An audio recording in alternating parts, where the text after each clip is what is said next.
Now, at this time of day, being a writer, I'm usually sitting in front of my typewriter staring at a blank sheet of paper. So it makes a very nice change for me to be sitting instead looking at a sea of blank faces. Now, I see somewhere there's Mr. Paul looking at me dubiously from over the top of the table. Lindsay, are you an early bird? What are you doing normally at this hour of the morning? Sleeping. Sleep. Well, that answers that one, really, doesn't it? Another of my guests this morning is Robert Cracknell, who is an author of a new book to be published tomorrow called Clues to the Unknown, whom Henry Kelly will be talking to at greater length in the programme. Now, Robert, so as we don't get in a muddle later in the programme, what exactly is the correct way of describing somebody with your unusual, well, to say the least, your unusual powers? Well, I prefer the title psychic. Psychic. So you're nothing to do with spiritualism or... No. Maybe? I'm writing it down here. Well, yes, because you're going to have to deal with this later. K-I-C-K. You can tell you were educated in Ireland, right. Now, Robert, also yesterday, before you knew who was going to be on the programme, and you were talking to the producer on the telephone, you did, in fact, make some predictions about one of our guests, did you not? The brief description of a person that I felt would be on the programme, yes. Splendid. Well, I've got those written down in a sealed piece of paper. Nobody has Sit down, seen. Nobody knows who it is. I'm going to read those out at the end of the programme and see if anybody ends up to such a description. Now, I'd like to open this up a bit more, but first of all, of course, we must hear, very importantly, because we've been dying to hear from Robert Cracknell, who Mr. Kelly is now going to talk to. He's forgotten my name. See, that's what He's going to be Sir Frank by the end. Robert, you say in your book that everybody is psychic. Now, what sort of things confirm this? Well, first and foremost, the object of the book is to remove the mystery from the word psychic. It's usually synonymous with spiritualism, etc. The first question was, what do you want to call it? We all have basically what is called the gut reaction to a situation. One can have the solar plexus attack. You're feeling something unpleasant is about to happen, and telegram drops to the door. A premonition. For example, I think one of the most classic ones, which we all experience, is you perhaps invited to somebody's house for dinner, and you go there, and the husband usually opens the door in a great flurry and says, "Oh, come in. You're probably a little early. Oh, please come in." Inevitably, the woman is upstairs screaming her head off because she hasn't been able to get to the bathroom. The dinner's simmering away. And he plonks you in the lounge, gives you a drink, and says, "Okay, won't be a minute, where you got?" And the moment he leaves the room, you and your partner, you can look at each other, and you've all experienced, you sense there's been one blazing row before you've walked in. A trivial matter, perhaps. The vibrations are so concentrated, and there hasn't been time for them to dissipate. And as you walk in, you experience it.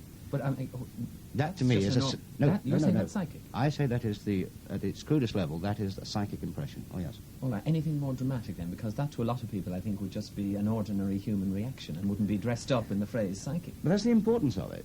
The psychic is an ordinary human reaction. It is not mysterious at all. We should remove the mystery from the word psychic. All right. Well, then take it on, because you're calling yourself a psychic detective. And you've claimed to have helped the police and helped companies detect people who are fraudulent and so on. Yeah. Where does it go beyond the ordinary human emotion? Because I wouldn't set myself up as a psychic detective simply because, to take another premonition, I get wet hands when I'm going to go on an aeroplane because I'm afraid of planes, right? Mm-hmm. Now, where do you depart from me? First and foremost, the press gave me the title of psychic detective because of my involvement with crime. Some of the particular cases I've been involved in were... they hit the press, nationwide. Yeah, but now wait a minute. On the front of your book, The Autobiography of a Psychic Detective, I mean, you're not balking at being described as one. I'm not arguing about it. In fact, it has been suggested that I stick to this title because in this country we don't seem to have one individual as such who can lay claim to this title. The important thing to remember, and I must emphasize this, is that if we are going to achieve anything into understanding the psychic faculty, we first have to remove the mystery from it. Right. Remove the mystery, and you remove the cynicism.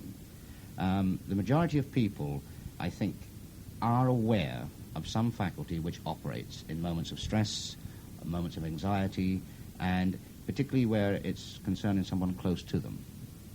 Right. The mother standing at the sink washing up.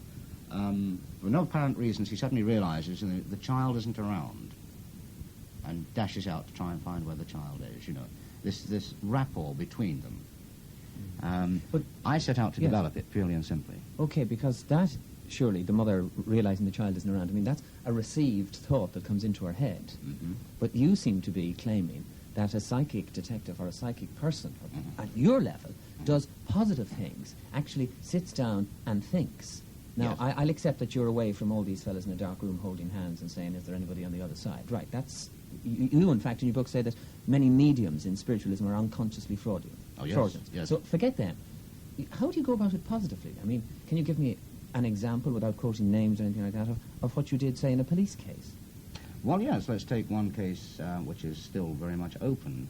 The Jeanette Tate disappearance. Just make sure we don't mention any names. No, but Or we take yes, that right, particular okay. case. I was way down in the wilds of Cornwall and was invited by Colin Wilson to become involved in this particular mystery. Right. And I said I knew nothing about it, but I travelled up. I was then immediately told, and I read the press, that this was a happy-go-lucky atmosphere. The child was, a happy-go-lucky child, and there was no problems, and bingo, disappearance. I walked into the house where she had been living, and immediately said, no way. There's something wrong here, something very wrong. The child is not happy, wasn't happy, and there's been one hell of a bust-up going on here. And as a result of that, we were able to point the police into a certain direction, which it took some 2 years later has proved to be absolutely correct. In fact, we knew precisely what the problem was. Are you frightened by this in yourself? Does it ever cause you anxiety? No, not at all. Do you think it's a positive force? Yes, without any question of doubt. At the same time, I also know by personal experience that it can be used in a negative way. Has it got anything to do with... I think a lot of people will sometimes look at themselves, say, we'll go back to your house there where you're waiting for a dinner party, sometime in the course of that evening, flashes into your head that you've been in a similar situation once before, almost the same situation. Mm-hmm. And they say, for example, in sport, in golf, you're encouraged to try and picture what you want to happen. Yes. It's one of the gimmicks of trying to make 24 handicapped people play golf as if they were real human beings. Yeah. Now, is that something that people should do, so underdeveloped, you know? Oh, yes. Throughout the book, I have indicated various simple exercises in which to develop, to develop a situation that they come across. In other words, if you come into an environment and you have a reaction to that environment, instead of dismissing it, concentrate a little bit more on it. Yeah, but look, ordinary folk don't have time in their day's life to be saying, gosh, here's Robert Cracknell's psychic idea come into my mind, what shall I do with it? But see, you've done the same thing. You've done the thing that I want to destroy. Right. Ordinary people don't have the same ability. This is nonsense. I want to destroy this. You believe it's... Obviously, what you're saying, you believe it's all in us. Alfred, Yeah, but there's one thing to it. You see, the example with the mother and the child. Well, this is really an acoustic phenomenon, because a good mother listens to the child all the time. Suddenly, the noise ceases, and that is the reflex which comes into the play, and the mother realizes the child has slipped out of the door and goes and looks for the child. No, This is really I the missing of the disagree. noise. I know a friend of mine was in Germany, and she just had a terrible feeling about her child, and she came rushing back to find that the child was in iron lung, and she hadn't had any contact with him at all. So I think there is a tremendous... I think they can... Yeah, they I can think be it's- tremendous I link. would I say think that it's- local one obviously could be explained acoustically, but that sort of thing obviously is what Robert also is talking about. Profound, that there must be an understanding between. And I think this very much goes for people's closeness. The closer you are with your mate or your friend or your wife, whatever it is, there is this uncanny thing that does happen of thinking of things at exactly the same moment, etc. Is it any way, do you think, connected with dreams? Because the number of people who say to you, there's your dream out, or I dreamt about such and such thing, is something vaguely like it happens again. I mean, we know very little about the subconscious mind, don't we? Well, I agree. The dreams is fascinating. It is certainly an area which I would like to go into for investigation. But this is slightly to one side of the psychic faculty. It concerns out-of-body experiences. Can I? I'm terribly sorry to cut you short because we are running out of time. But I would just like to mention here these, as it were, the forecasts you did make about one of our guests here to see what sort of reaction we get. Now, Robert said that there would be a lady here to whom hair is important and needs a lot of attention and a lot of care. I can't think of this. I just don't know who that could be. Someone with the problem with her right leg. Well, I will come to that in a second. Also connected with a divorce or separation or something like that, and is concerned with problems of others. Well, there's only one person who can answer this, obviously. It's Lindsay. Humphrey. It's Humphrey. Now, Lindsay, how much of that is... Well, obviously we know about the hair. Well, I was knocked down by a bus when I was 17, and I did my right leg in. Really? And I was in traction for 3 weeks and limp for about 7 months. And obviously I about... had to just separate from somebody. And you were concerned with the problems of others? Oh, yes, but mainly animals. Well, that's astonishing because Robert really knew absolutely Yes, I nothing do. I feel terribly at all. guilty for everybody. Nothing I at want all about who was everybody's going to be on the happiness.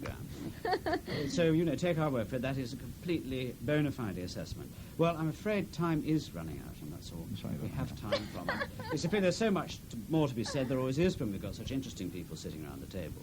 But, time's run out. And so from all of us here, that's Lindsay DePaul, Alfred Alexander, Robert Cracknell, my special birthday guest, Humphrey Littleton. Yeah, my thanks also to John Walters and Henry Kelly, who's just looked in, and myself, Terence Brady. Thank you very much for joining us. Russell Harty will be back again next week from us all. Goodbye.